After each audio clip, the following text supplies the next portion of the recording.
Hello, good evening, everyone. Myself, Alok Dolta, working as a training officer in National Skill Training Institute for Women, Mohali. It is working under DGT, Director General of Training, Ministry of Skill Development and Entrepreneurship, Government of India. Today, our topic for discussion is overview of textile testing and product evaluation. Our topic for discussion is overview of textile testing and product evaluation. Actually, let me tell you, textile testing is a detailed topic itself, and evaluation of product. So हम इस topic को just as an overview लेंगे. So first of all, what is textile testing? So if we try to define textile testing, we can say it applying engineering knowledge and science to detect the criteria and properties of any textile material or product such as fiber, yarns, fabrics, apparels and home furnishing. That is called textile testing. Simple words में हम कह सकते हैं कि जो हमने engineering knowledge ली है उसको हम अप्लाई करेंगे कोई भी टेक्सटाइल मटेरियल या प्रोडक्ट की प्रॉपर्टीज को चेक करने के लिए, क्राइटेरिया डिफाइन करने के लिए. तो यहाँ पे पहले एक बार टेक्सटाइल टर्म को हम समझते हैं कि टेक्सटाइल होता क्या है, किस चीज को हम टेक्सटाइल के अंडर कवर कर सकते हैं या टेक्सटाइल कह सकते हैं. क्योंकि टेस्टिंग किसी भी फील्ड में हो सकती है, बट पर्टिकुलर टेक्सटाइल की हम बात कर रहे हैं तो टेक्सटाइल में क्या क्या चीजें कवर हो सकती हैं, क्या प्रोडक्ट्स कवर हो सकते हैं, ये चीज जानना सबसे पहले जरूरी है. तो टेक्सटाइल मटेरियल,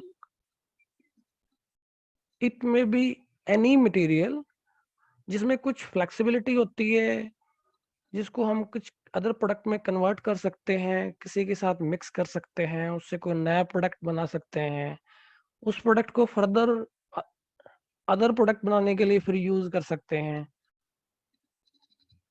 उसको हम टेक्सटाइल मटेरियल बोलेंगे. बेसिकली उस मटेरियल में किसी तरह का कोई ना कोई फाइबर होना चाहिए, then it will called textile material. तो यहाँ पे आप देख सकते हैं fibres, yarns, fabrics, apparels and home furnishings. इन सब कैटेगरीज में आपको बेसिक जो है फाइबर आपको जरूर मिलेगा. पिक्चर में आप देख सकते हैं, जस्ट एक ये डेमो के लिए दी गई है पिक्चर. इसमें जो लैब टेक्नीशियन है वो फाइबर्स का टेस्ट कर रहा है, उसकी वेइंग की स्केल रखी हुई है. तो just this is to depict the testing process. Next, objective of textile testing. Why we do textile testing? Actually textile industry में itself इतनी प्रोसेसेस होती हैं कि अगर आप उसके टेस्टिंग नहीं करोगे तो जो नेक्स्ट प्रोसेस है उसका प्रोडक्ट ऑब्वियसली डिफेक्टिव हो जाएगा. तो हर स्टेप पे, हर स्टेज पे या हर प्रोसेस पे जो एंड प्रोडक्ट निकल के आ रहा है उसके ऊपर हमें टेस्टिंग करनी रहती है. तो टेस्टिंग के मेन ऑब्जेक्टिव्स क्या हैं, हम करते क्यों हैं? तो इसमें पहला है to check the quality and suitability of raw material. Means जो रॉ मटेरियल है उसकी क्वालिटी चेक करने के लिए वो कितना सूटेबल है नेक्स्ट प्रोसेस के लिए. जैसे मैंने अभी बताया आपको कि सपोज हम बात करते हैं पहले फाइबर की. फाइबर रेशा होता है, फाइबर को प्रोसेस करके हमने यार्न बनाया. यार्न होता है धागा, यार्न को प्रोसेस करके हम फैब्रिक बनाएंगे. तो जो फाइबर से हमने यार्न बनाया अगर उसको हम टेस्ट नहीं करेंगे तो जो धागा हम फैब्रिक के लिए, कपड़े के लिए यूज करेंगे वो तो ऑब्वियसली वो डिफेक्टिव होगा. तो एक प्रोसेस दूसरे प्रोसेस के लिए इम्पोर्टेंट है, तो इसलिए हर स्टेज पे उसकी टेस्टिंग हम करेंगे. तो monitor the production process control means किसी भी प्रोसेस पे जो प्रोडक्शन हो रही है उसको हम कंट्रोल कर सकते हैं उसके साथ के साथ टेस्टिंग करके. मींस फाइबर्स की अगर हम बात करें तो जो फाइबर हम प्रोसेस कर रहे हैं यार्न बनाने के लिए, क्योंकि डिफरेंट डिफरेंट फाइबर्स यूज करते हैं। सपोज कॉटन है, सिल्क है, वूल है, बहुत तरह के अलग अलग फाइबर्स होते हैं। हर फाइबर की अपनी प्रॉपर्टीज होती हैं उनकी। तो उस प्रोसेस के दौरान अगर हम उनको कंट्रोल नहीं करेंगे, उनकी टेस्टिंग नहीं करेंगे, जो प्रोडक्ट हमारे पास बन के आ रहा है, तो वो प्रोडक्ट जो है आगे फर्दर अगले प्रोडक्ट को डिस्टर्ब करेगा, उसकी प्रॉपर्टीज को।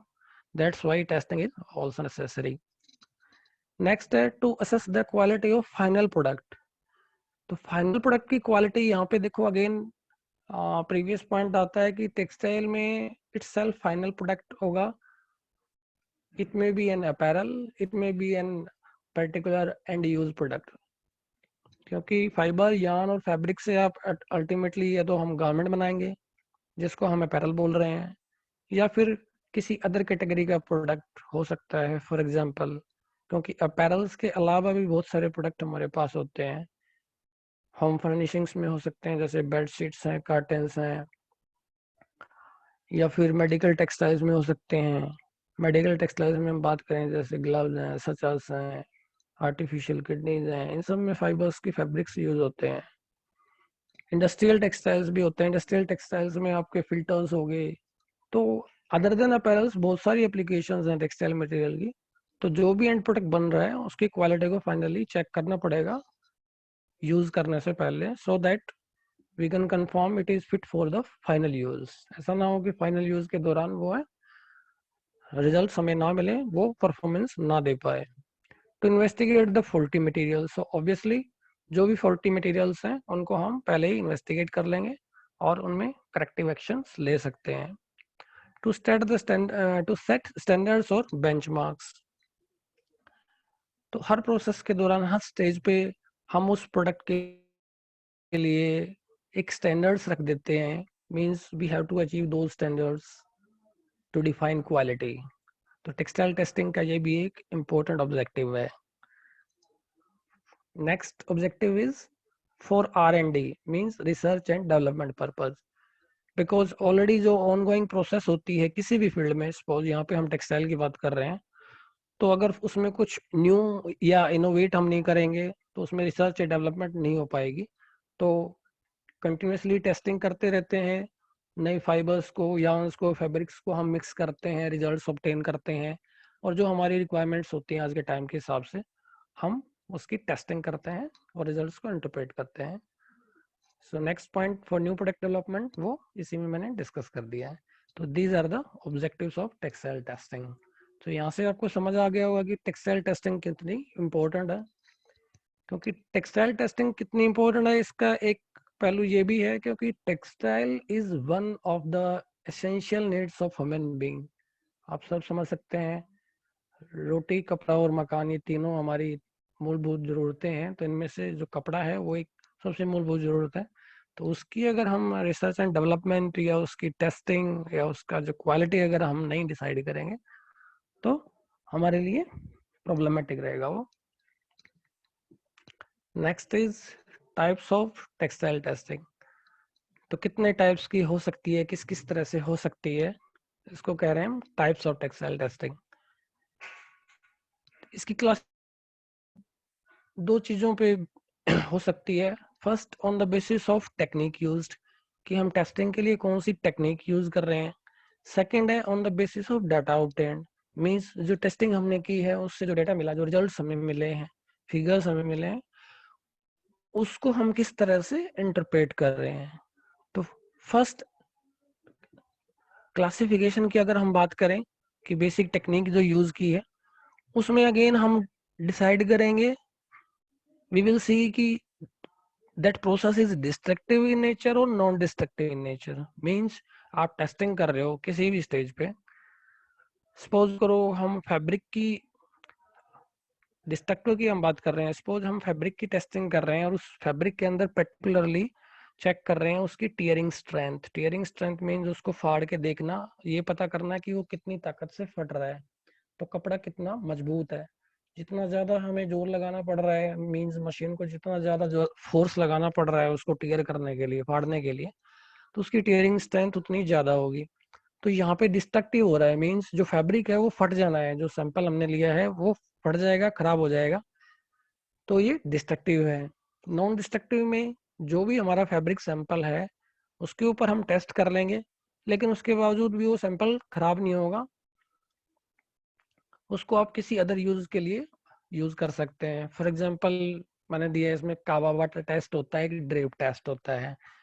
ड्रेप टेस्ट होता है उसको फैब्रिक की ड्रेपेबिलिटी चेक करने के लिए, मींस फैब्रिक जो है गारमेंट स्टेज में आने के बाद बॉडी के ऊपर ड्रेप कैसा आएगा, उसकी फिटिंग कैसे आएगी।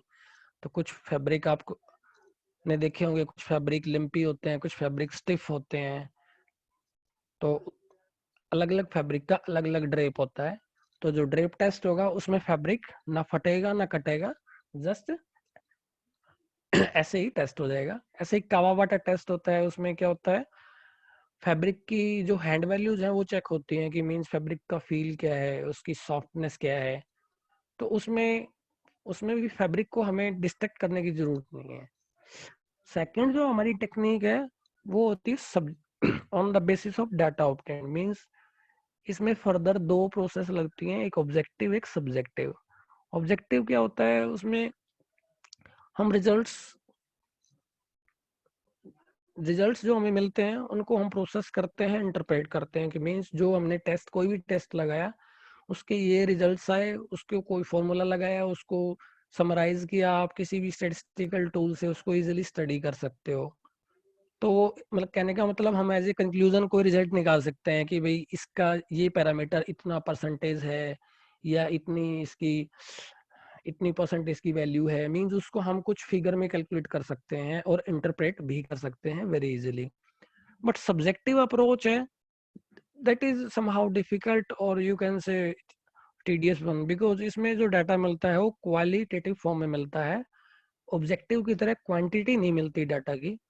तो जैसे टेस्ट कर रहा है ऑपरेटर, टेस्ट कर रहा है लैब के अंदर, तो वो ऑपरेटर की एफिशिएंसी पे उसकी विजुअल जो चेकिंग है उसके ऊपर डिपेंड करेगा कि वो रिजल्ट्स को किस तरह से ऑब्टेन कर रहा है और किस तरह से उसको मैनिपुलेट कर रहा है। तो सपोज जैसे मैंने अभी एग्जांपल दिया था ऊपर कावा बाटा का, तो उसमें सॉफ्टनेस मान लो हम चेक कर रहे हैं फैब्रिक की, तो ऑपरेटर उस फैब्रिक की अपीयरेंस देखता है, उसको फील करता है बाई हैंड की, तो वो उसको हो सकता है कि रैंकिंग आउट ऑफ 5 3 भी दे सकता है, 4 भी दे सकता है। और वही फैब्रिक अगर अदर ऑपरेटर से चेक होता है, टेस्ट होता है, तो वो उसको 4 भी दे सकता है। तो कहने का मतलब person to person, operator to operator ये वेरी करेगा। That's why it is called subjective type of textile testing.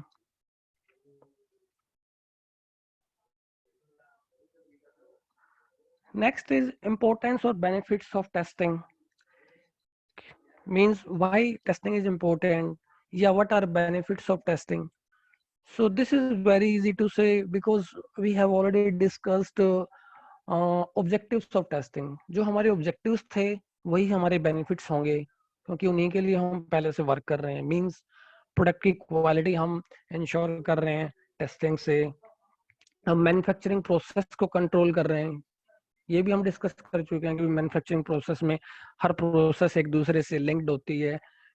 एक प्रोसेस का प्रोडक्ट दूसरे प्रोसेस के प्रोडक्ट से जो जुड़ा हुआ होता है, तो एक की क्वालिटी दूसरे की क्वालिटी से अफेक्ट करती है, जुड़ी हुई होती है।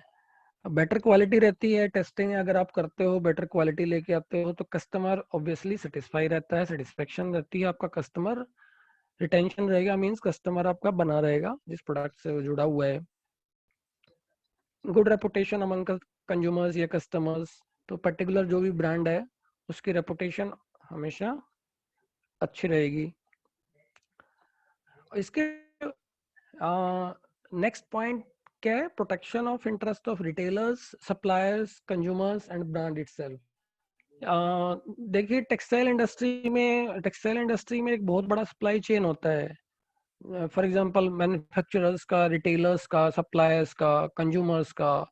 तो उस पूरी सप्लाई चेन में जितने भी ये स्टेक होल्डर्स मैंने बताए हैं, इनका इंटरेस्ट एक दूसरे से जुड़ा हुआ होता है। तो अगर आप अच्छा क्वालिटी का प्रोडक्ट दे रहे हैं टेस्टिंग करके, तो उससे सभी के बीच में एक म्यूचुअल ट्रस्ट बना रहता है और सबके इंटरेस्ट जो है प्रोटेक्टेड रहते हैं। ये बहुत इंपॉर्टेंट पॉइंट है। और last is to ensure safety regulations provisioned by government. इसके अलावा कुछ सेफ्टी रेगुलेशंस भी होते हैं जो government time to time provision करती है। लेट मी टेल यू, जैसे आज के टाइम में environment issue is very big issue. So कुछ जैसे कुछ केमिकल्स ऐसे होते हैं जैसे डाइंग या पेंटिंग के time, that is not very good, means that are harmful or detrimental to our environment। तो उन केमिकल्स को डिस्पोज ऑफ करना पड़ता है, प्रोसेस में उनको निकालना पड़ता है प्रोसेसिंग के टाइम। तो गवर्नमेंट ने जो नॉर्म्स बनाए हैं उसी स्टैंडर्ड से अगर वो फॉलो नहीं होंगे तो फैब्रिक और ये प्रोडक्ट के अंदर रहेंगे तो ऑब्वियसली कंज्यूमर्स के लिए भी हार्मफुल है, इन्वायरमेंट के लिए भी हार्मफुल है, बिकॉज वो केमिकल्स जहाँ भी जाएंगे प्रॉब्लम क्रिएट करेंगे। तो केमिकल्स को सेफली डील करना पड़ता है। तो टेस्टिंग अगर हम करते हैं तो इससे ये पैरामीटर्स सारे कंट्रोल में रहते हैं। Next is textile testing and relation to supply chain. जैसा कि अभी previously we were talking, we are having a supply chain in textile industry.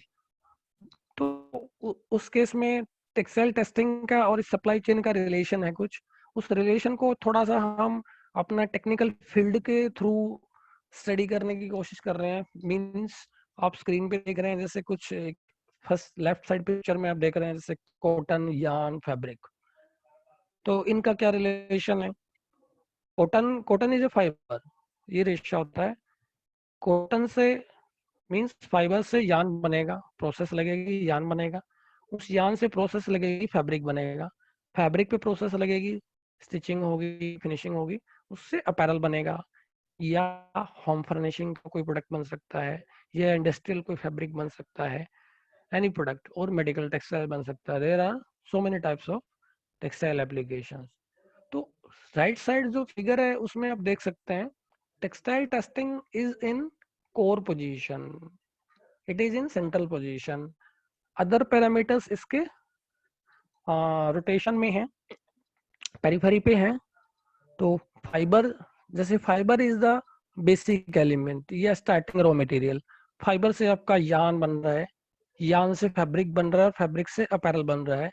तो हर स्टेज पे हमारी टेस्टिंग जो है वो रिक्वायर्ड रहेगी, क्योंकि फाइबर की अपनी अलग प्रॉपर्टीज होती हैं, वही प्रॉपर्टीज यार्न में चली जाती हैं, और यार्न की अपनी खुद की जो प्रॉपर्टीज है वो जुड़ जाती हैं। देन नेक्स्ट सेट फैब्रिक में चला जाता है, इसी तरह अपैरल्स में। तो हर प्रोडक्ट की अपनी प्रॉपर्टीज साथ में जुड़ती हुई चली जाती हैं। तो आप देख सकते हैं कि अपैरल में जो टेस्ट हैं वो ज्यादा होंगे, तो हर नेक्स्ट कैटेगरी में जो टेस्ट है वो ज्यादा चलते चले जाएंगे। तो इस तरह से टेक्सटाइल टेस्टिंग हर स्टेज पे अलग अलग पैरामीटर्स से जुड़ी हुई है। तो जो नेक्स्ट स्लाइड्स पे हम डिस्कस करेंगे वो यही डिस्कस करेंगे कि किस पर्टिकुलर रॉ मटेरियल में कौन कौन से टेस्ट जुड़े हुए हैं, हम उनको इवेल्युएट कर कैसे करते हैं। उससे पहले कुछ हम डिस्कस करेंगे कि जो भी टेस्ट हम कर रहे हैं उनको स्टैंडर्डाइज कैसे कर रहे हैं, कौन कौन से ऑर्गेनाइजेशन है जो उनको स्टैंडर्डाइज करते हैं। So let's see testing methods या सोर्सेज ऑफ टेस्टिंग स्टैंडर्ड्स। सो देखिए, कोई भी टेस्ट होता है उस टेस्ट के लिए कोई मेथोडोलॉजी होती है, कोई उसका प्रिंसिपल होता है जिससे वो टेस्ट कैरी आउट किया जाता है। तो टेक्सटाइल्स की फील्ड में जो आप स्क्रीन पे देख रहे हैं ये कुछ स्टैंडर्ड ऑर्गेनाइजेशंस हैं जो टेक्सटाइल टेस्टिंग करते हैं।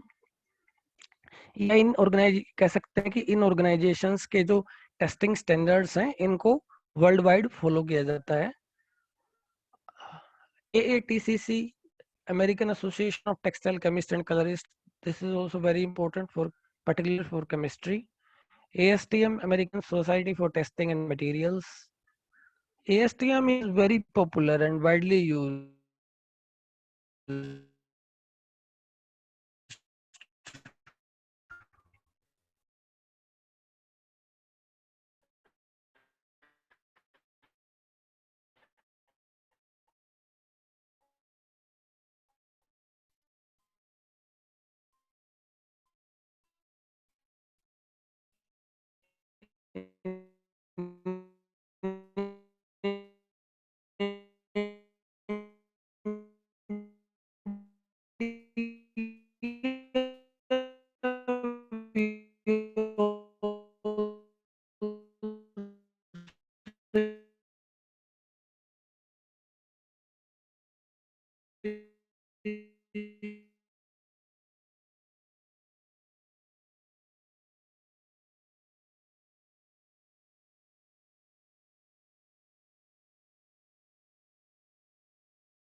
हेलो आलोक जी, आपका वॉइस नहीं आ रहा है, आपका इंटरनेट कनेक्शन में कुछ प्रॉब्लम है।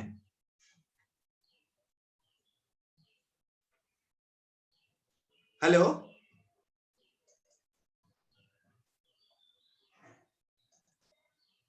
Hello Alok ji, can you hear me?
Hello Alok ji, आप मेरे को सुन पा रहे हैं?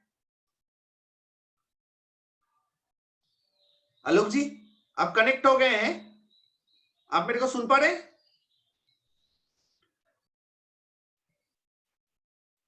आलोक जी, अगर सुन पा रहे हैं तो अपने आप को अनम्यूट कीजिए प्लीज।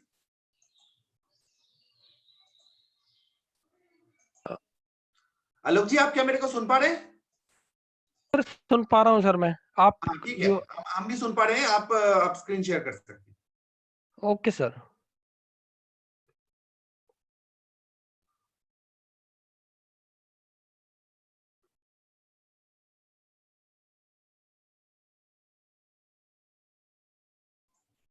जी आपका स्क्रीन दिख रहा है, आप शुरू कर सकते सर, हैं। okay, thank you, sir. So we were discussing testing methods. So we have discussed up till now कि कुछ standard organizations होते हैं, कुछ organizations होते हैं जो टेस्टिंग स्टैंडर्ड्स को डिफाइन करते हैं और वो testing standards world wide follow होते हैं. So we have reached ISO International Organization for Standards. This is international organization. BSI stands for British Standard Institute, BIS stands for Bureau of Indian Standards, and DIN stands for Dues Institute for Norming, which means German Institute of Standardization. So आप right side picture में देख पा रहे हैं कुछ organisations के logos दिए गए हैं. सभी के अवेलेबल नहीं है बट कुछ के अवेलेबल हैं. For example ISO, DIN, AATCC. सो यहाँ पे इम्पोर्टेंट चीज है कि जो थिंग हम करेंगे वो अपने हिसाब से नहीं कर सकते, किसी भी ऑर्गेनाइजेशन के टेस्टिंग स्टैंडर्ड्स के हिसाब से करेंगे ताकि जो रिजल्ट्स हैं वो रिलायबल रहें through out the country, through out the world. यहाँ पे एक चीज और इम्पोर्टेंट है, जो भी पर्टिकुलर टेस्ट होगा किसी भी प्रोडक्ट से रिलेटेड, उस टेस्ट का एक पर्टिकुलर कोड होता है, कोडिंग होती है, जैसे नेमिंग करते हैं हम. फॉर एग्जांपल ISO का अगर कोई टेस्ट स्टैंडर्ड फॉलो कर रहे हैं तो उस पर लिखा रहता है ISO ISO 2416 like this, means एक कोड रहता है. तो यहाँ पे हमने पर्टिकुलर उस कोड से लेकर के उस टेस्ट को एक्सप्लेन नहीं किया है. हम उस टेस्ट का एक बेसिक नेचर को और उसकी जो प्रॉपर्टी हम टेस्ट कर रहे हैं उसको स्टडी कर रहे हैं. ये हमारे लिए इम्पोर्टेंट है बिकॉज उससे हम इवेल्युएशन अच्छा कर पाएंगे कि हम कौन सी प्रॉपर्टी को इवेल्युएट कर रहे हैं. So next, fibre testing and evaluation. तो देखिए फाइबर्स में काफी सारी प्रॉपर्टीज रहती हैं जो कि टेस्टिंग जिनकी की जाती है. यहाँ पे देखिए it's not possible to cover each and every property because जो मेन प्रॉपर्टीज हैं वो that are considered here, whether it's fiber, whether it's yarn, or whether it's fabric or apparel. First property is identification of fiber. Fibres का क्या होता है कि अगर identify करना है फॉर एग्जांपल मैन्युफैक्चरर को, फॉर एग्जांपल बायर को, कि भाई मैन्युफैक्चरर ने जो मुझे चीज बना के दी है उसमें फाइबर कौन सा है, तो उसके लिए एक थर्ड पार्टी लैब होती है या थर्ड पार्टी टेस्टिंग कंपनी होती है. आज के टाइम में मार्केट्स में there are so many testing labs available here related to textile testing. वहां से बायर जो है कंफर्म करता है. तो फाइबर को जैसे आइडेंटिफाई करना है तो उसके लिए फीलिंग टेस्ट होता है, बर्निंग टेस्ट होता है, माइक्रोस्कोपिक टेस्ट होता है. मींस फीलिंग टेस्ट में क्या रहता है, उसको जैसे मैंने बताया था सब्जेक्टिव होता है, फील करके देखते हैं कि आप उसको टच करके देखिए, टच करने से क्या फील हो रहा है. फॉर एग्जांपल कॉटन है, कॉटन अगर कंफर्टेबल फील हो रहा है, सॉफ्ट फील हो रहा है, थोड़ा सा वो फ्लेक्सिबल फील हो रहा है, तो इट मीन्स कि वो कॉटन है. कुछ फाइबर्स ऐसे होते हैं वो उतने ज्यादा कंफर्टेबल फील नहीं होते. फॉर एग्जांपल लिनन है, लिनन लगता तो कॉटन जैसा है बट उसकी जो स्टिफनेस है वो थोड़ी ज्यादा रहती है. तो जो फीलिंग टेस्ट है वो उसको डिफर कर देगा. तो इस तरह से फाइबर्स को आइडेंटिफाई कर सकते हैं फीलिंग टेस्ट से. बर्निंग टेस्ट में उसको बर्न करके देखते हैं फ्लेम के ऊपर. तो हर फाइबर का बर्न होने का तरीका अलग रहता है, मेथड अलग रहता है. जैसे कुछ फाइबर्स को आप बर्न करोगे वो टोटली ऐश में कन्वर्ट हो जाते हैं. फॉर एग्जांपल कॉटन, आप सिल्क को बर्न करोगे तो उसमें कुछ स्मेल आएगी, आप वूल को बर्न करोगे तो उसमें कुछ डिफरेंट स्मेल आती है. आप सिंथेटिक फाइबर्स को जैसे हम बर्न करते हैं तो वो पूरा बर्न नहीं होता है, वो मेल्ट हो के बर्न होता है. मींस मेल्टिंग उसमें होने लग जाती है बिकॉज वो सिंथेटिक है. तो इस तरह से बर्निंग टेस्ट से हमें आइडिया हो जाता है कि फाइबर नेचुरल है या मैनमेड है, और नेचुरल में है तो कौन सा है, उसकी स्मेल से, उसके जलने के तरीके से. ऐसे ही माइक्रोस्कोपिक टेस्ट में हम उसको माइक्रोस्कोप के अंडर ऑब्जर्व करते हैं तो उससे फाइबर का जो अंदर का जो स्ट्रक्चर होता है वो स्टडी किया जाता है. जैसे हर फाइबर का अपना एक बेसिक नेचर होता है. फॉर एग्जांपल फाइबर की लेंथ, उसका डायमीटर, फाइबर के अंदर का स्ट्रक्चर, ये सब जो है उससे माइक्रोस्कोप से टेस्ट हो जाता है इजीली. तो इस तरह से आइडेंटिफाई हम कर सकते हैं. अब जैसे कि हमने डिस्कस किया था कि टेस्ट स्टैंडर्ड या टेस्ट मेथड अलग अलग हो सकता है, तो ये तीनों टेस्ट जो हमने अभी तक डिस्कस किए हैं ये अलग अलग हो सकते हैं। मे बी आईएसओ के हिसाब से प्रोसीजर अलग है, एएटीसीसी के हिसाब से अलग है, बट जो एंड रिजल्ट है वो ज्यादा डिफर नहीं करता। Next is fibre content and blend composition. तो अगर सपोज हमें फाइबर का कंटेंट और उसकी ब्लेंड कंपोजिशन जाननी है, मींस कई बार फाइबर फैब्रिक्स में जैसे कॉटन पॉलिएस्टर का ब्लेंड है, कॉटन विस्कोस का ब्लेंड है, पॉलिएस्टर विस्कोस का ब्लेंड है, कॉटन वूल का ब्लेंड है, इस तरह से भी फैब्रिक बनते हैं। तो उसमें अगर बायर जो है, जो पार्टी खरीद रही है फैब्रिक मैन्युफैक्चरर से, उसको अगर ब्लेंड कंपोजिशन चेक करनी है या सपोज किसी एक कस्टमर को ही चेक करनी है, तो वो लैब के अंदर केमिकली उसको टेस्ट करवा सकता है। केमिकल टेस्ट से उसका अलग अलग फाइबर की परसेंटेज हमें पता चल जाएगी कि सपोज 60% कॉटन यूज हुआ है, 40% विस्कोस यूज हुआ है, तो ब्लेंड कंपोजिशन हम चेक कर सकते हैं। फाइननेस, फाइबर फाइननेस में मींस कितना पतला मोटा है फाइबर, तो उसका साइज, उसका diameter, linear density. Linear density क्या होती है? मास पर यूनिट लेंथ या लेंथ पर यूनिट मास की, कितने लंबे रेशियो में कितना वेट हो रहा है या कितने वेट में कितनी लंबाई निकल सकती है। तो ये सब पैरामीटर्स फाइननेस में आ जाते हैं। तो फाइबर फाइननेस जो है इंपॉर्टेंट प्रॉपर्टी है, उसके लिए फाइबर फाइननेस टेस्ट करते हैं। ये इलेक्ट्रॉनिकली रहता है, क्योंकि फाइबर फाइननेस के ऊपर ही यार्न की फाइननेस डिपेंड करती है। Moisture regain property, moisture regain property gravimetric test पे होता है। एक्चुअली इस टेस्ट में क्या होता है, मॉइस्चर रिगेन चेक किया जाता है फाइबर का, कि फाइबर ड्राई कंडीशंस में उसका वेट कितना रहता है, और जैसे ही उसको मॉइस्चर एनवायरनमेंट मिलता है, सपोज नमी मिलती है कहीं से, तो वो उसको कितना एब्जॉर्ब करता है, और फिर वापस ड्राई मिलने पे कितना उसको वापस आ, उसको मॉइस्चर को जो है छोड़ देता है। That will be called moisture regain. Moisture regain property important इसलिए है क्योंकि सपोज समर सीजन्स में कॉटन के फैब्रिक्स प्रेफर किए जाते हैं, बिकॉज कॉटन इजीली मॉइस्चर को एब्जॉर्ब भी कर लेता है और इजीली मॉइस्चर को जो है लीव भी कर देता है, क्विट कर देता है, तो उसका मॉइस्चर रिगेन अच्छा है। Cross sectional and longitudinal shape का जो क्रॉस सेक्शनल शेप है या लॉन्गिट्यूडनल शेप है, ये भी इंपॉर्टेंट प्रॉपर्टी है। ये माइक्रोस्कोप से टेस्ट होती है। इंपॉर्टेंट इसलिए है बिकॉज फाइबर फाइबर का जो इंटरनल स्ट्रक्चर है वो डिसाइड करता है फाइनली फाइबर की आउटर प्रॉपर्टीज को, और फाइबर की outer properties means physical properties yarn की फिजिकल प्रॉपर्टीज को डिसाइड करेंगी। तो फॉर एग्जांपल कॉटन का सपोज जैसे क्रीज पड़ती है, तो ज्यादा क्रीज क्यों पड़ेगी? क्योंकि उसके अंदर का जो स्ट्रक्चर है वो ऐसा है, वो उसको इजिली फोल्ड कर रहा है, उसका जो स्ट्रक्चर है वो ब्रेक हो रहा है अंदर से, तो उसका जो अंदर का स्ट्रक्चर है वो माइक्रोस्कोपिक टेस्ट से चेक किया जाता है। तो this was all about fibre testing and evaluation. Next is about yarn testing. So fibre से यार्न बनेगा, तो यार्न्स के जो टेस्ट हैं वो रहेंगे लीनियर डेंसिटी या यार्न काउंट। यार्न काउंट में हम देखते हैं कि जो यार्न है वो कितना मोटा है, कितना पतला है, मींस कितनी लेंथ में कितना उसका वेट आ रहा है, that is called linear density. For that test is our Beesley balance yarn count test.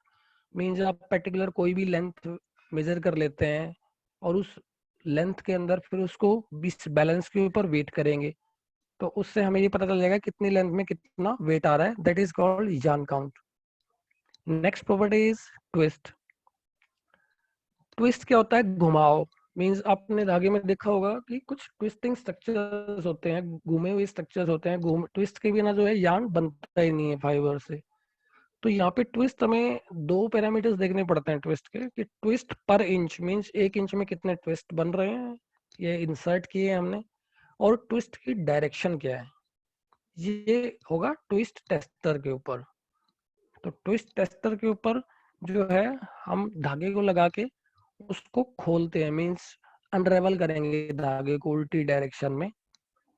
तो इससे हमें उसकी डायरेक्शन भी पता चल जाती है और कितने 1 इंच में कितने ट्विस्ट हैं ये भी पता चल जाता है, उसके लिए फॉर्मूला रहता है। ट्विस्ट का मैं आपको फिजिकल इंपॉर्टेंस बता दूं, जितना ज्यादा हम ट्विस्ट डालते हैं यार्न के अंदर उतना ज्यादा वो हार्ड होता चला जाता है, और जब उससे वो फैब्रिक बनेगा तो फैब्रिक जो है मजबूत तो बनेगा लेकिन क्या है थोड़ा स्टिफ बनेगा और थोड़ा सा शाइनी बनेगा। और उसी धागे को, उसी यार्न को अगर हम उसमें ट्विस्ट कम कर देंगे तो वो थोड़ा फ्लफी रहेगा, बल्कि रहेगा। तो उससे जो फैब्रिक बनेगा वो शाइनिंग कम बनेगा, थोड़ा सा डल बनेगा, बल्कि बनेगा, रफ बनेगा। तो ट्विस्ट से देखो हमारा जो फैब्रिक है उसकी प्रॉपर्टी इफेक्ट हो रही है, तो इसलिए ट्विस्ट को मेजर करना इंपॉर्टेंट है। यार्न इवननेस ऊस्टर इवननेस टेस्टर पे होता है। ऊस्टर एक्चुअली एक कंपनी है स्विट्जरलैंड की, उसने अपना डिवाइस बना रखा है, उसको बोलते हैं ऊस्टर इवननेस टेस्टर। इवननेस में यार्न की हम, इवननेस मींस अलग अलग जगह पे कहीं मोटा है कहीं पतला है उसको स्टडी करते हैं, वो भी एक इम्पोर्टेंट प्रॉपर्टी है। अगर यार्न इवन नहीं होगा तो फैब्रिक भी इवन नहीं होगा, फैब्रिक की जो थिकनेस है उसमें भी वेरिएशन आ जाएगा, उसकी स्ट्रेंथ में भी वेरिएशन आ जाएगा, क्योंकि कहीं पे यार्न ब्रेक हो सकता है, कहीं पे उसकी स्ट्रेंथ कम रहती है, इसलिए। तो yarn should be even. Strength और टेनेसिटी, तो यार्न की जो स्ट्रेंथ है, tenacity is actually A technical word, in general it is called strength. तो yarn strength is measured on tensile strength tester। इस टेस्ट में क्या करते हैं हम, yarn को पुल करते हैं दोनों एंड्स पे, और जितना फोर्स उसको तोड़ने में, ब्रेक करने में लगता है, that is measured. Next property is our हेरीनेस।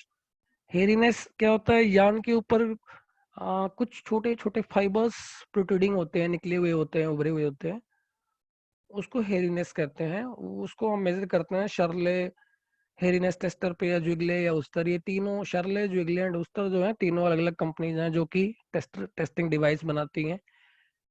तीनों के प्रिंसिपल्स थोड़े थोड़े अलग होते हैं, हालांकि तीनों नेचर में इलेक्ट्रॉनिकली होते हैं। वो मेजर करते हैं कि यार्न के अंदर कितनी हेरीनेस है। तो हेरीनेस के ऊपर हम डिस्कस करते हैं कि इंपॉर्टेंट क्यों है, क्योंकि यार्न जितना हेरी होगा उतना ही बल्की होगा, और हेरीनेस के कारण क्या होता है, जो यार्न हेरी होगा वो फैब्रिक के अंदर भी उसके फाइबर्स ऊपर उसके सरफेस के ऊपर रहेंगे, तो जब हम प्रिंटिंग और डाइंग करेंगे तो वो अच्छी नहीं आएगी, क्योंकि फैब्रिक के ऊपर ऑलरेडी छोटे छोटे हेयर्स हैं, हेयर्स मतलब फाइबर्स हैं, तो हेरीनेस हमें रिमूव करनी पड़ती है। Sorry. Next property is cover factor. Cover means, cover actually technical property है, इसको जनरल टर्म्स में हम कह सकते हैं यार्न का बल्किन, यार्न का बल्कीनेस मींस कितना बल्क है यार्न के अंदर, उसको हम टेस्ट करते हैं रॉन्स बल्कोमीटर पे। Next property is appearance. Yarn appearance ये सब्जेक्टिव टेस्टिंग होती है, जैसे पहले डिस्कस किया था कि ऑपरेटर जो है उसको एक बोर्ड के ऊपर बाइंड कर लेता है, फिर देन उसको चेक करता है कि वो, उसकी ओवरऑल अपीयरेंस कैसी आ रही है, देखने में उसकी इवननेस कैसी लग रही है, सब्जेक्टिव अपीयरेंस। तो उसको वो पॉइंट रेटिंग देता है 1 2 3 4 5। Next is our fabric testing evaluation. Fabric fabric के अंदर प्रॉपर्टीज बढ़ जाती हैं, क्योंकि फैब्रिक एक ऐसा प्रोडक्ट है और एक ऐसा रॉ मटेरियल भी है जो हमारा अदर इम्पोर्टेंट प्रोडक्ट्स बनाने में काम आ रहा है। सपोज अपैरल्स बन रहे हैं या अदर प्रोडक्ट्स बन रहे हैं, तो फैब्रिक की टेंसाइल स्ट्रेंथ होती है, टेंसाइल स्ट्रेंथ टेस्ट किया जाता है उसके लिए। इसमें फैब्रिक को ब्रेक किया जाता है, पुल करके उसको ब्रेक किया जाता है, जितना ब्रेक करने में उसको फोर्स लगता है उसको हम मेजर करते हैं, उससे हमारी टेंसाइल स्ट्रेंथ निकलती है। पिलिंग रेजिस्टेंस, पिलिंग प्रॉपर्टी क्या होती है, पिलिंग होती है और फैब्रिक जैसे यूज के दौरान रगड़ कहीं से लग जाती है, सपोज उसको एब्रेजन मिलता है, फ्रिक्शन अगर कहीं से होता है, तो उसके ऊपर के जो छोटे छोटे फाइबर्स होते हैं वो टर्न करने लगते हैं, टर्न करके वो छोटी बॉल बन जाते हैं, और वो जो बॉल है वो पिलिंग कहलाती है। मीन्स इसको आप हिंदी में रोए बोल सकते हैं कि रोए बनना। तो उससे क्या है, हमारी फैब्रिक की जो सरफेस है वो डिस्टर्ब हो जा सरफेस अपीयरेंस है डिस्टर्ब हो जाती है। तो इसके लिए पिलिंग टेस्ट करते हैं। ये इम्पोर्टेंट है, ये हर मैन्युफैक्चरर और हर बायर इसको करेगा, अदरवाइज जो है मेजर डिफेक्ट हो जाएगा फैब्रिक के अंदर। श्रिंकेज श्रिंकेज प्रॉपर्टी जो है उसके लिए टेस्ट रहता है dimensional stability test. Means washing के बाद फैब्रिक की ओरिजिनल डायमेंशन और आफ्टर वॉशिंग डायमेंशंस में कितना डिफरेंस आ रहा है। ऑब्वियसली हर फैब्रिक कुछ ना कुछ श्रिंक जरूर करता है, तो उस श्रिंकेज को मेजर करते हैं इस टेस्ट के ऊपर, सो दैट कि उस श्रिंकेज को हम कंट्रोल कर सकें टेस्टिंग के बाद, और फाइनल एंड प्रोडक्ट में वो प्रॉब्लम ना आए या कम आए। Stiffness stiffness is tested on drape test. जैसा कि हमने पहले डिस्कस किया था, ड्रेप टेस्ट में स्टिफनेस चेक होती है। आप जो भी फैब्रिक सैंपल होता है उसको हम फ्री फॉल करके देखते हैं एक सर्कुलर डिस्क के ऊपर। तो उसके साइड में फैब्रिक की क्या इमेज बन रही है, मींस फैब्रिक जो जितना लिम्पी होगा वो ज्यादा गिरेगा, ज्यादा फॉल करेगा, तो उसका ड्रेप अच्छा कहलाएगा। जो ज्यादा स्टिफ होता है, सपोज पेपर की तरह, पेपर को आप रख दो, पेपर के किनारे इतने जल्दी से मुड़ते नहीं है क्योंकि पेपर स्टिफ होता है। तो उसी तरह से फैब्रिक की स्टिफनेस टेस्ट की जाती है। और स्टिफनेस प्रॉपर्टी जो है इम्पोर्टेंट है, बिकॉज फैब्रिक का एंड यूज क्या है, हमें उसको यूज कहाँ पे करना है पर्टिकुलरली, उसके हिसाब से स्टिफनेस डिसाइड होती है, और वैसा ही fabric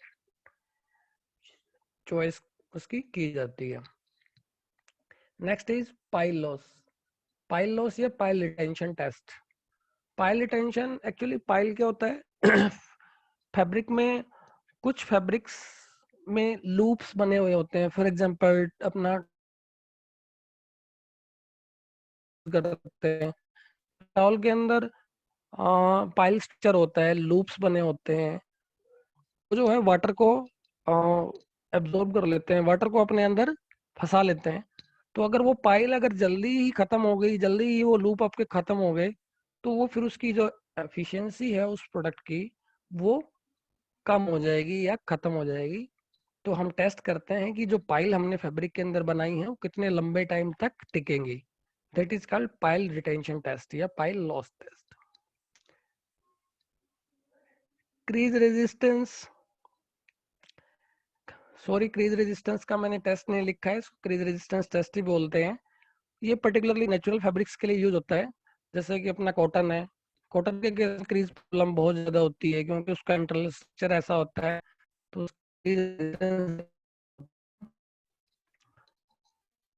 number of picks unit length और फैब्रिक कंस्ट्रक्शन, कोई भी फैब्रिक होता है उसके अंदर जो यार्न्स यूज कर रखे होते हैं उनको चेक किया जाता है।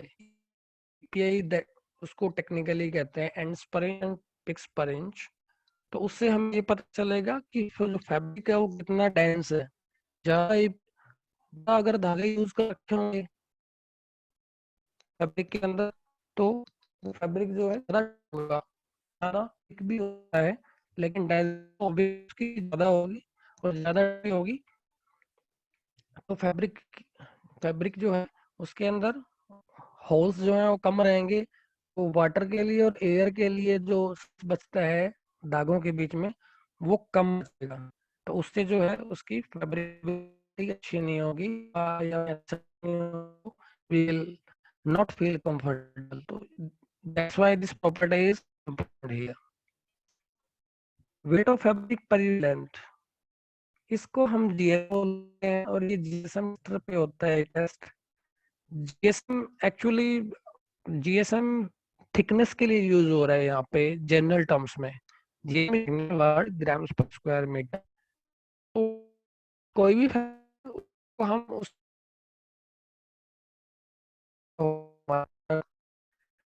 अगर थिकनेस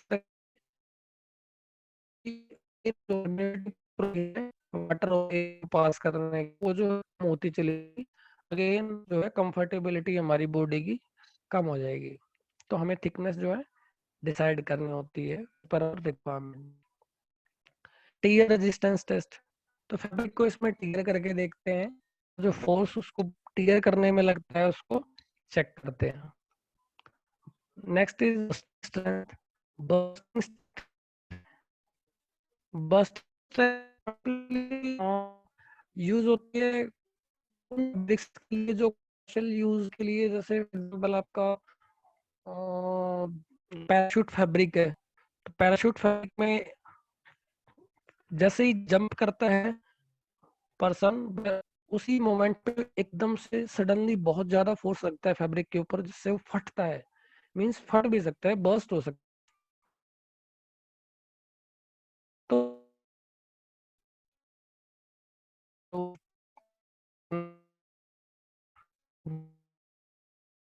अंदर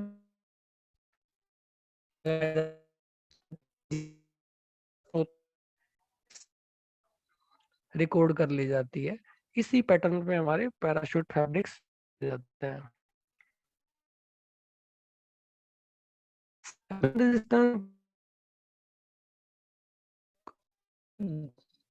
या कुछ गाने हैं या एग्जाम्पल